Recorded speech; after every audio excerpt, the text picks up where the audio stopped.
ಹೇಗಿದ್ದೀರಾ? ನಾನು ಚೆನ್ನಾಗಿದ್ದೀನಿ.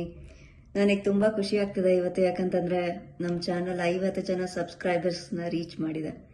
ಸೊ ಹೀಗೆ ಸಬ್ಸ್ಕ್ರೈಬ್ ಮಾಡಿ, ಹೆಚ್ಚು ಜನ ಸಬ್ಸ್ಕ್ರೈಬ್ ಮಾಡಿದಷ್ಟು ಹೆಚ್ಚಾಗಿ ಇನ್ಫಾರ್ಮೇಷನ್ನು ಕನ್ವೆ ಆಗುತ್ತೆ. ಜೊತೆಗೆ ನಮ್ಮ ಚಾನಲಲ್ಲಿ ಕೂಡ ಇನ್ನಷ್ಟು ಸ್ಫೂರ್ತಿನ ತುಂಬ್ದಂಗಾಗತ್ತೆ. ಸೊ ತಡ ಮಾಡ್ದಲೇ ಇವತ್ತಿನ ವಿಷಯಕ್ಕೆ ಬಂದ್ಬಿಡ್ತೀನಿ. ನೀವು ಕ್ಯಾನಡಾದಲ್ಲಿ ವರ್ಕ್ ಮಾಡಬೇಕು ಅಂತಂದರೆ ಮೇಜರ್ ಆಗಿ ವರ್ಕ್ ಪರ್ಮಿಟ್ ಇರಬೇಕು.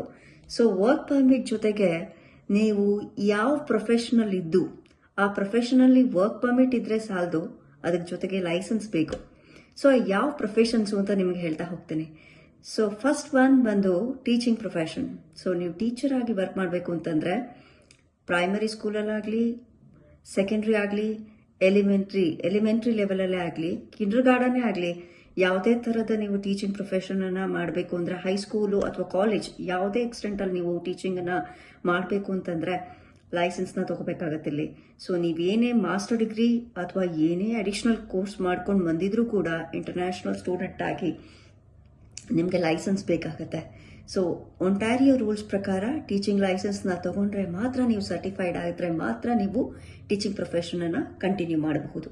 ಎರಡನೇದು, ನೀವೇನಾದರೂ ಹೋಮ್ ಕೇಟ್ರಿಂಗನ್ನು ಮಾಡಬೇಕು ಅಂತಂದರೆ, ಕುಕಿಂಗ್ ಚೆನ್ನಾಗಿ ಗೊತ್ತು ಆದರೆ ಹೋಮ್ ಕೇಟ್ರಿಂಗ್ ಮಾಡೋದಕ್ಕೆ ಇಷ್ಟ ಇದೆ ಅಂದರೆ ಫುಡ್ ಆ್ಯಂಡ್ ಸೇಫ್ಟಿ ಡಿಪಾರ್ಟ್ಮೆಂಟ್ ಅಂತ ಇದೆ. ಸೊ ಫುಡ್ ಆ್ಯಂಡ್ ಸೇಫ್ಟಿ ಡಿಪಾರ್ಟ್ಮೆಂಟಲ್ಲಿ ಆನ್ಲೈನ್ ಕೋರ್ಸಸ್ನ ನೀವು ತಗೊಂಡು ಆ ಕೋರ್ಸಸ್ಸನ್ನು ಸರ್ಟಿಫೈ ಆಗಿ ಪಾಸ್ ಆದಮೇಲೆ ನಿಮಗೆ ಒಂದು ಸರ್ಟಿಫಿಕೇಷನ್ ಸಿಗತ್ತೆ. ಜೊತೆಗೆ ಸರ್ಟಿಫಿಕೇಟ್ ಜೊತೆಗೆ ಆ ಫುಡ್ ಆ್ಯಂಡ್ ಸೇಫ್ಟಿ ಡಿಪಾರ್ಟ್ಮೆಂಟ್ನ ಇನ್ಸ್ಪೆಕ್ಟರ್ ಬಂದು ವ್ಯೂ ಮಾಡ್ತಾರೆ.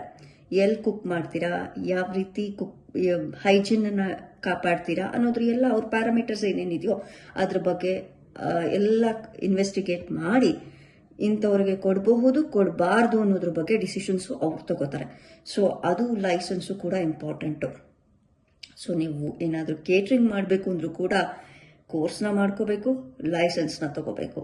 ಸೊ ಅದು ಸೆಕೆಂಡ್ ಕ್ಯಾಟಗರಿ ಪ್ರೊಫೆಷನ್. ಆದರೆ ಥರ್ಡ್ ಬಂದ್ಬಿಟ್ಟು H&R ಬ್ಲಾಕ್ ಅಂತ. H&R ಬ್ಲಾಕ್ ಅಂದರೆ ಟ್ಯಾಕ್ಸೇಷನ್ ರಿಲೇಟೆಡ್. ನೀವೇನಾದರೂ ಟ್ಯಾಕ್ಸೇಷನ್ ಸ್ಟ್ರೀಮಲ್ಲಿ ನಿಮಗೆ ತುಂಬ ಇಂಟ್ರೆಸ್ಟಿಂಗ್ ಇದ್ದು, ನೀವು ಟ್ಯಾಕ್ಸಿಂಗ್ ಗೊತ್ತಿದ್ದು ಕೂಡ ಇಂಡಿಯಾದಲ್ಲಿ ನೀವು ಆ ಪ್ರೊಫೆಷನಲ್ ಕಂಟಿನ್ಯೂ ಮಾಡ್ತಾ ಇದ್ದು ಇಲ್ಲೂ ಕೂಡ ಮಾಡಬೇಕು ಅನ್ನೋ ಆಸೆ ಅಭಿಲಾಷೆ ಇಟ್ಕೊಂಡಿದ್ರೆ H&R ಬ್ಲಾಕಲ್ಲಿ ನೀವು ಕೋರ್ಸ್ನ ಮಾಡ್ಕೋಬೇಕಾಗತ್ತೆ. ಅಲ್ಲಿ ಸರ್ಟಿಫೈ ಆದಮೇಲೆ ಅವರೇ ಹೈರು ಮಾಡಬಹುದು, ಜೊತೆಗೆ ನೀವೇ ಇಂಡಿಪೆಂಡೆಂಟ್ ಆಗಿ ಟ್ಯಾಕ್ಸಿಂಗ್ ಮಾಡ್ಕೊಳ್ತಾ ಹೋಗ್ಬೋದು. That's one thing. ಅದೊಂದು. ಅದು ಬಿಟ್ಟರೆ ನಿಮಗೆ ಯೋಗ ಅಥವಾ ಯಾವುದಾದ್ರೂ ಮಾರ್ಷಿಯಲ್ ಆರ್ಟ್ಸ್ ನಿಮಗೆ ಗೊತ್ತಿದ್ರೆ, ಆದರೂ ಕೂಡ ಬಿಸ್ನೆಸ್ ಅಂತ ಅದನ್ನು ಕಂಟಿನ್ಯೂ ಮಾಡಬೇಕು ಅನ್ನೋದಾದರೆ ನೀವೇನು ಮಾಡಬೇಕು, ಅದ್ರ ಬಗ್ಗೆ ಈ ಒಂಟಾರಿಯೋ ರೂಲ್ಸ್ ಪ್ರಕಾರ ರಿಸರ್ಚ್ ಮಾಡಿ ಏನೇನು ಲೈಸೆನ್ಸ್ ಬೇಕು ಅದನ್ನು ನೀವು ತಗೋಬೇಕು. ಅದು ಆ ಕ್ರೈಟೀರಿಯಾನ ಮೀಟ್ ಮಾಡಿ ನೀವು ಲೈಸೆನ್ಸ್ನ ತಗೋಬೇಕಾಗತ್ತೆ. ಸೊ ಅದೊಂದು ಪ್ರೊಫೆಷನ್. ಆದರೆ ಇನ್ನೊಂದು ವೆರಿ ಇಂಪಾರ್ಟೆಂಟ್ ಪ್ರೊಫೆಷನ್ ಇದೆ ರಿಯಲ್ ಎಸ್ಟೇಟ್ ಏಜೆಂಟ್ ಅಂತ ಹೇಳಿ. ಇಂಡಿಯಾದಲ್ಲಿ ಈ ಬ್ರೋಕರ್ಸು ಏಜೆಂಟ್ಸ್ ಅಂತ ಇರ್ತಾರಲ್ಲ, ಅದೇ ಥರನೇ ಇಲ್ಲೂ ಕೂಡ ರಿಯಲ್ ಎಸ್ಟೇಟ್ ಏಜೆಂಟ್ಸ್ ಅಂತ ಇರ್ತಾರೆ. ಅವ್ರೇನು ಮಾಡ್ತಾರೆ, ಬಯರ್ಸು ಸೆಲ್ಲರ್ಸ್ ಈ ಮನೇನ ಬಾಯ್ ಮಾಡೋದೇ ಆಗಲಿ, ಸೇಲ್ ಮಾಡೋದೇ ಆಗಲಿ ಅಥವಾ ರೆಂಟಿಗೆ ಕೊಡಬೇಕು ಅಂದ್ರೂ ಕೂಡ ಈ ಏಜೆಂಟ್ಸ್ನ ಕಾಂಟ್ಯಾಕ್ಟ್ ಮಾಡಲೇಬೇಕಾಗತ್ತೆ. ನಾವು ಈ ಮನೇನ ರೆಂಟ್ ತಗೋಬೇಕಾದ್ರೆ ಆ ಏಜೆಂಟ್ ಮುಖಾಂತರನೇ ನಾವು ರೆಂಟನ್ನು ತೊಗೊಂಡಿದ್ದು. ಸೊ ಅವ್ರೇನು ಮಾಡ್ತಾರೆ, ಬಯರ್ಸ್ ಜೊತೆಗೆ ಒಂದು ಕಾನ್ಫರೆನ್ಸ್ ಹಾಕ್ತಾರೆ. ಆ ಬಯರ್ಗೆ ನಮಗೆ ಕನ್ವಿನ್ಸ್ ಆಗಬೇಕು.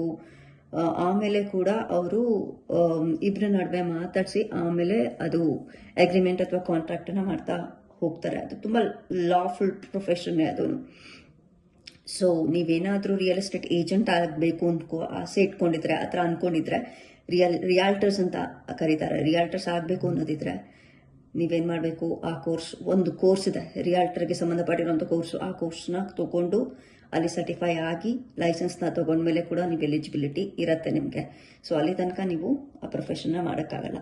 ಸೊ ಇದಿಷ್ಟು ಕೂಡ ನನಗೆ ಗೊತ್ತಿರೋ ಹಾಗೆ ಪ್ರೊಫೆಷನ್. ಈ ಎಲ್ಲ ಪ್ರೊಫೆಷನ್ಸ್ಗೆ ವರ್ಕ್ ಪರ್ಮಿಟ್ ಇದ್ದು ಕೂಡ ಲೈಸೆನ್ಸ್ ಬೇಕಾಗ್ತಾ ಹೋಗುತ್ತೆ.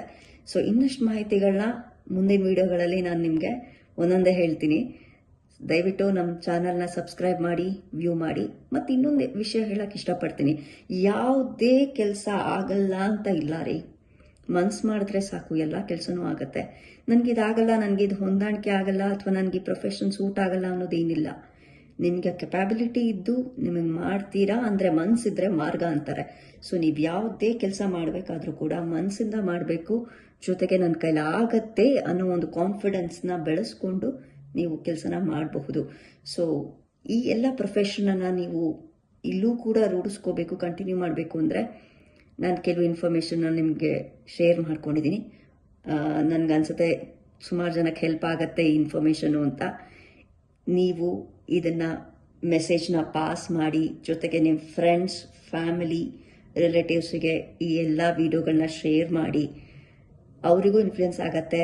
ಅವರು 4 ಜನಕ್ಕೆ ಹೇಳ್ತಾರೆ ಹಿಂಗೇನೇನೆ ಇನ್ಫಾರ್ಮೇಷನ್ ಪಾಸ್ ಆದಷ್ಟು ನಾನು ಮಾಡಿರೋ ಕೆಲಸಕ್ಕೆ ಸಾರ್ಥಕತೆ ಸಿಗತ್ತೆ. ಸೊ ನಾನು ಮಾಡಿರೋ ಉದ್ದೇಶ ಇಷ್ಟೇ, ವಿಡಿಯೋಗಳು ಮಾಡೋ ಉದ್ದೇಶ ಇಷ್ಟೇ, ಇನ್ಫಾರ್ಮೇಷನು ಕರೆಕ್ಟಾಗಿ ಕನ್ವೆ ಆಗಬೇಕು ಅಂತ. ಎಷ್ಟೋ ಜನಕ್ಕೆ ಅಲ್ಲೇ ಕೂತ್ಕೊಂಡು ಕುತೂಹಲ ಇರುತ್ತೆ, ಅಥವಾ ಆಂಗ್ಸೈಟಿ ಇರುತ್ತೆ, ಗಾಬರಿ ಇರುತ್ತೆ, ಹೇಗಿರುತ್ತೋ ನಾ ಅಲ್ಲಿ ಹೋದ್ಮೇಲೆ ಏನು ಮಾಡಬೇಕಾಗುತ್ತೋ ಅಂತ. ಸೊ ವರ್ಕ್ ಪರ್ಮಿಟ್ ಅನ್ನೋದು ಮೇಜರ್ ಇಂಪಾರ್ಟೆಂಟ್ ಕಾನ್ಸೆಪ್ಟ್ ಆದರೆ, ಅದ್ರ ಜೊತೆಗೆ ಈ ಪ್ರೊಫೆಷನನ್ನು ಕಂಟಿನ್ಯೂ ಮಾಡಬೇಕಾದ್ರೆ ಎಲ್ಲ ಲೈಸೆನ್ಸ್ನ ನೀವು ತಗೋಬೇಕಾಗತ್ತೆ. ಸೊ ಹೋಪ್ ಈ ವಿಡಿಯೋ ನಿಮಗೆ ಇಷ್ಟ ಆಗಿದೆ ಅಂದ್ಕೊಂಡಿದ್ದೀನಿ. ವ್ಯೂ ಮಾಡಿ, ಲೈಕ್ ಮಾಡಿ, ಕಂಪ್ಲೀಟಾಗಿ ಸಬ್ಸ್ಕ್ರೈಬ್ ಮಾಡಿ, ಹೀಗೆ ಸಪೋರ್ಟ್ ಮಾಡ್ತಾ ಇರಿ. Thank you so much.